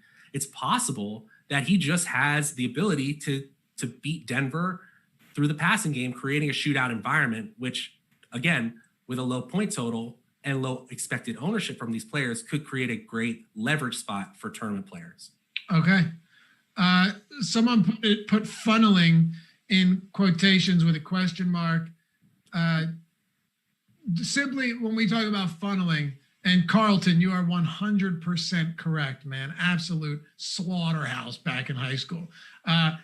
When we talk about funneling, it would be a team might be very good defensively in one area, so they, quote unquote, funnel the plays through maybe the ground or through the pass. The Tampa Bay Bucks last season funneled opposing offenses through the air. So, Yeah, another great example this season, the Atlanta Falcons are actually 7th in the league in yards per carry allowed. That's best towards the best in the league, and dead last in yards per pass attempt allowed. All right. What else do you have here for the Chargers side of the ball? If we're talking the run game, it's kind of a tough one, especially last week, seeing that Kelly got more looks than Jackson, even though Jackson in the week prior to that against New Orleans before the bye was getting used a ton. You might see a hot hand approach here. And then the frustrating thing with Justin Herbert is he's been good enough to pretty much put the ball to anyone who is open, whether that's Guyton, who now has touchdowns on like 35% of his receptions this year, or targets this year, and 3 of his 8 receptions, or whether that's Virgil Green or Donald Parham, or weird handoffs to Ed Reed, or not Ed Reed, Joe Reed.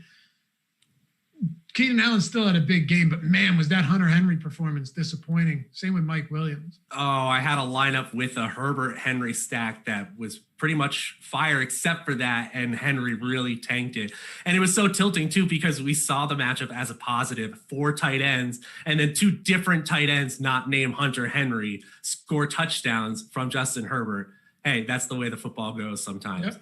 I kind of thought something was wrong with Keenan Allen, maybe something that I was missing here. His salary just seems fundamentally misguided this week. He's the 15th highest salary wide receiver. And assuming he has 2 legs working for him, then the projections for Awesemo completely smash that. If you have our fantasy cruncher add-on with Awesemo and you start to crunch lineups this week, you're going to see Keenan Allen's name all over the board. And I completely understand why here. The Las Vegas defense has not been good at all against the pass. They rank 27th in yards allowed per pass attempt. And like I said, you're getting a pretty strong value there. The problem is other people are seeing it that way too. He's the number 1 highest projected ownership for the weekend at wide receiver. Anything else for the Chargers that stands out to you? The fact that Joshua Kelly had more quality touches than Justin Jackson this past week, whereas before the bye, Justin Jackson had the passing game work and the goal line work. I almost wonder if it's a stay away situation just until we figure this one out. By the way, what are you qualifying as a quality touch or a quality opportunity? Great question. In the data deep dive, how I describe it is any rush that happens inside the 10-yard line. So I call that a goal line rush, and any target. Because of PPR, they're worth so much more on a per touch basis. So the quality touch lead in that first game went to Justin Jackson. And then in the second game, it went to Kelly here. I'm sorry, I don't have those exact stats up, but it was something I mentioned as I was writing this article out this week. All right, good stuff. Alan says, who y'all like on the showdown tonight? Still 3 days to make these damn main slate lineups. Well, guess what, brother? Do I have a surprise for you? I just before this show finished up doing tonight's showdown slate video or live stream with Matt Kajeski. So you go to Awesemo, go to the Awesemo channel. You will find it right there with Matt and myself, full out breakdown for tonight's showdown slate. We got you covered, man. We wouldn't leave any stone unturned here. All right, you ready? We got 2 to go. Ready to hammer this out? Yeah, moving on. Hunter Henry's projection compared to his tight end 12 salary, it's also a smash spot. I know the total is low in this game, but I'm not as afraid of the passing game, especially for the Chargers, as it seems that you might be. Okay. No, I'm not afraid. I just did I even mention that I was worried about it? Or you just said you weren't that interested in this game. Oh, gotcha. Yeah, that is true. I do like Melvin Gordon, though, if Phillip Lindsay sits. I just think, it's a big opportunity to get a lot of work and wouldn't be shocked if this game stays close. Saints and the Chicago Bears. Bears coming off a brutal loss. Their offense has been worse with Nick Foles. Shocking. Sure has. Not shocking to anyone in the Philly area. We love BDN. We love Nick for what he brought us, a championship, a Super Bowl. But I think we all knew that their luck would soon run out. But I digress. New Orleans laying 4.5 points, another 43.5 point total. It's pretty crazy. You have 3 or 4 games with a sub 44 point total. It just shows you the quality of offense or defense in some of these games. The Saints here once again could be without Michael Thomas. He did not practice yesterday. I don't necessarily know what's going on here. It looks like the ankle injury is mostly gone, but the hamstring injury is back. Matt, I don't know at this point. I'm just going to assume. I'm going to operate under the assumption that he doesn't play, and that Alvin Kamara does. Of course, there's no reason he wouldn't, and he's going to be very popular again. Yeah, especially when you factor in another weather game here, it looks like we're projecting 25 mile per hour sustained winds with gusts up to 40 miles per hour in this game. If that's the case, you're not going to see Drew Brees passing deep whatsoever. he is already throwing just 1.3 deep balls per game, deep passing attempts per game. If you include all starters that have played this year, that's 34th in the NFL. So they're just not a deep passing team in general. And then they're still missing their best receiving weapon by far in Michael Thomas. I at first was looking at Jared Cook as a possibility in this passing game, but as this passing offense continues to struggle really with just the weapons that they have in Emmanuel Sanders, who actually had a decent game last week, and Traquan Smith, I'm just more committed to playing Kamara even at higher ownership, and then possibly just staying away from this one if it gets really, really ugly weather-wise. Okay. Yeah, it's Kamara, and then aside from that, it gets really ugly, man. Really, really ugly. And I think you mentioned it already. Sanders isn't even eligible to return, so they're in a pretty rough spot here. On the other side, I just am not interested in Chicago right now. If there's anyone I'll go to, it's going to be Allen Robinson, but he's in the concussion protocol. We saw him take a rough hit in that Monday Night Football game. This whole spot just screams stay away. The run game is putrid. David Montgomery can't really pick up anything north of 3 yards at any point in time. I'm not seeing many convincing efforts from him. Each of his last 5 games, he's averaged less than 3.5 yards per attempt. Not great. I just don't really have much interest here outside of maybe taking some shots on Robinson, but his price has eclipsed the 7K mark now. I just do not want to go to the Bears this week.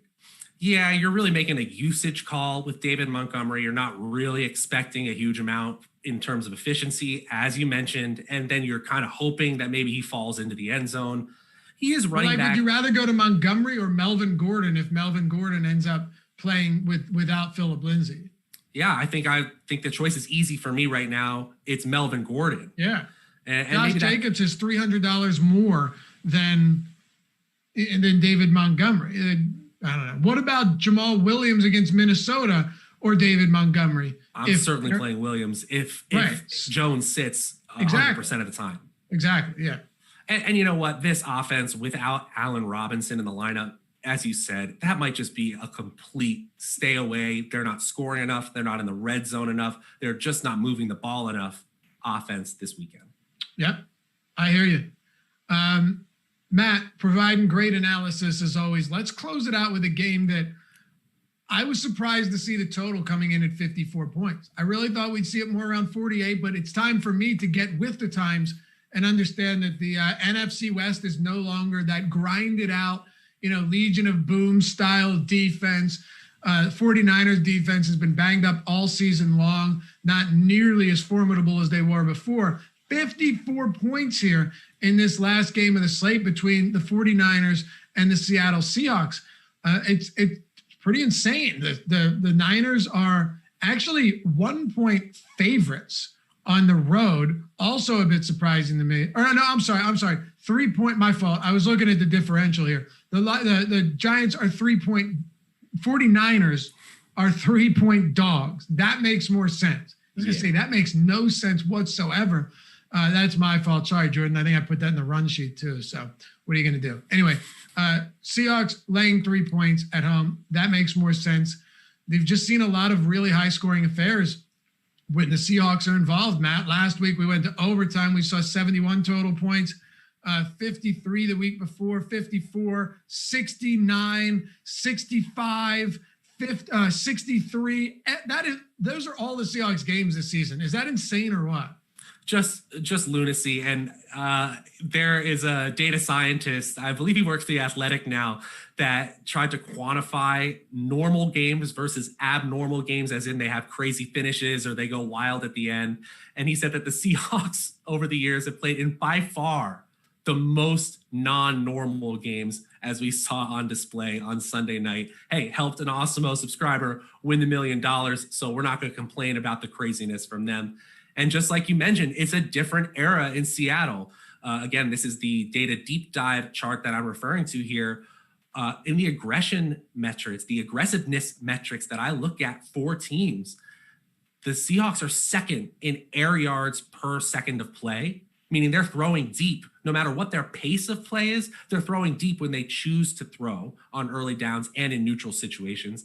And they're also passing the most in the league on early downs in these neutral situations. That's within 6 points. So they're basically giving the ball to Russell Wilson when the game is close or on the line, and they're saying, make plays happen, pass to who you want to pass to. Last week, it was Tyler Lockett over and over and over again. 20 targets is just that's correct there. He had just an unbelievable game, completely broke the slate. Even if you had Devontae Adams in your cash lineup, it wasn't enough a lot of times. So I think we're still playing the Seahawks offense as a massively consolidated group. We're going to assume that things even out with Tyler Lockett and DK Metcalf over the course of the season. And, the 49ers defense, as you said, has been injured, but they have pretty much weathered the storms in terms of these overall metrics. They don't pop really in any of the yards per carry, yards per attempt, and points per play metrics. In fact, they're now up to the top 10. That's toughest for opposing offenses on the year for all of those three metrics. So not the easiest play for the Seahawks this week, but I'm not ready to move away from Russell Wilson the way he's been playing. As a favorite at home, I'm going to have ownership with both of the receiving weapons. And the Awesemo projections are essentially right in line with that QB2 salary. It's a little bit below, but he's definitely worth a look. Do you think the total's too high here? I think I said this earlier in the show. When you look at divisional matchups, they have higher variance in terms of their how close their result ends up to the spread. And you do see it hit the under a little bit more often.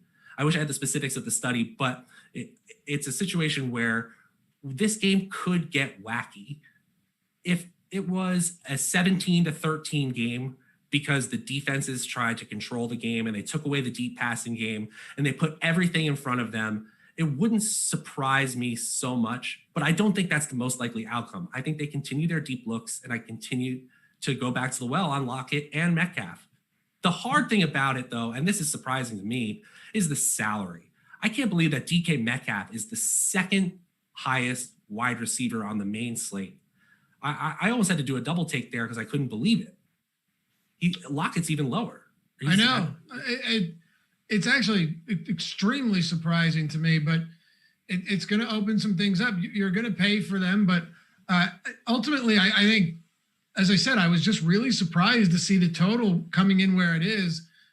Chris Carson, we know, is now week to week. There's no way that he's playing this week. It would be a miracle if he does.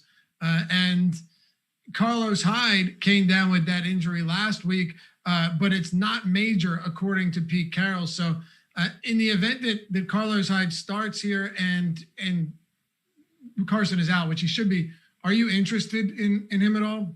I really am not. And, I was thinking about this game a little bit before we went on air. And sometimes you have to think about this in terms of the lineups you set every week. What do you feel better if it goes wrong? And the bottom line is, in every lineup where I decide to play Carlos Hyde, if the Seahawks offense just is the Seahawks offense again, I'm going to be furious at myself for trying to attach myself to the Seahawks passing game by getting on Carlos Hyde. I just don't have a lot of interest in an injured or slightly injured Carlos Hyde, even at the 23rd highest running back salary on the slate. If the game environment is similar to what the Vegas total implies, where there's a lot of scoring, fundamentally the running backs probably aren't a bad play. I guess maybe it's just a little bit of bias about Carlos Hyde just being ineffective or at least just league average for so many years. On the other side, you've got Brandon Ayuk, you've got no Deebo Samuel, so that's a pretty big development there.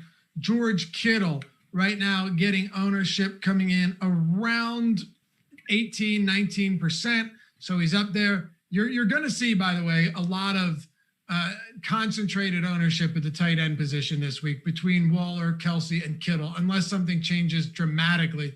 That's what we're looking at right now. The ground game is going to be difficult. Jeff Wilson with a monster performance last week.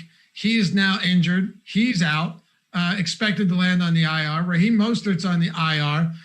Tevin Coleman is designated, or they designated him to return from the injured reserve. So he should be back. But Jermichael Hasty has also been efficient, but can we trust him in the passing game or trust him to get any significant volume? You just run through the players there. It's a mess. Last week, I felt good about taking some stabs on Jeff Wilson just because he was less than 1% owned. And that was on the afternoon slate where you only had 5 games to choose from. But in a main slate situation against Seattle, where this game could shoot out through the air, is there really any incentive to trying to figure out what happens here on the ground with the 49ers? Well, I think there's a little bit of incentive. If you look at San Francisco's yards per carry on offense compared to league average, they're way, way above league average. I believe they're 12% on a per carry basis above league average. So that's very solid, especially if it's consolidated to 2 players, as we were kind of expecting it was going to. Then when you add on the fact that the coaching staff of San Francisco made hints, and I think they actually explicitly said this week that they're trying to keep Jerick McKinnon fresh. They're basically trying to make sure he's not injured by the end of the season. I was getting why? He's not a good running back anyway. I think they paid quite a bit of money for him, and they haven't seen him on the field except for the season. Again, we're trying to assume rational coaching. We don't always get it.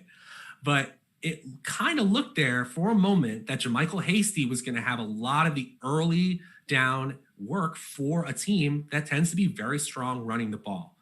But with Tevin Coleman designated to return, especially if he gets back on the field, I think you're looking at the typical San Francisco 3-headed monster, and they find a way to use Kyle Juszczyk more often than we want them as fantasy gamers. And so really you want to look to the passing game, which is already the weakness on the other side of the ball for the Seattle defense. You don't get a 54-point total by simply running the football. I can tell you that much. That's exactly right. Seattle's 28th in yards per pass attempts allowed. And in just the way that the running back game is spreading out possibly to 3 people, we have the passing game essentially consolidating to 2 main primary receivers. George Kittle, of course, understand the ownership every single week with him. And, I look at schedule adjusted fantasy points by position often to see how defenses play against, specifically for fantasy. But Seattle is terrible against wide receiver ones, and I'm counting that as a positive for George Kittle. He is a wide receiver 1 in this offense, utilized as such. And it's really the same story for wide receiver 2s. It's a little bit better in terms of schedule adjusted fantasy points for Seattle. I love both Ayuk and Kittle this week. Even though the salaries are up there, Ayuk is inside the top 20 in wide receiver salary on DraftKings. All right. Woo. We're there. Wait, we got 10 more games, right? Let's go. Yeah. This is like my 3rd straight hours of shows this morning. I love it, though. I wouldn't change it for anything in the world. Matt, great insight as always. Follow Matt on Twitter at Draftaholic. Check out all of his work at Awesemo.com. One of them is free. One of them is behind paywall. The Data Deep Dive has a ton of great stuff. I think we put that in front of people. Yeah, we made it free. I'm super stoked about that. It's got tons of stuff. Getting a ton more looks, getting you more exposure as well. So follow him. Check out all of his work. Guys, remember Pumpkin and girls. Pumpkin is the promo code at checkout, $10.31 for an Awesemo Plus Platinum NFL Weekly Pass, everything for NFL.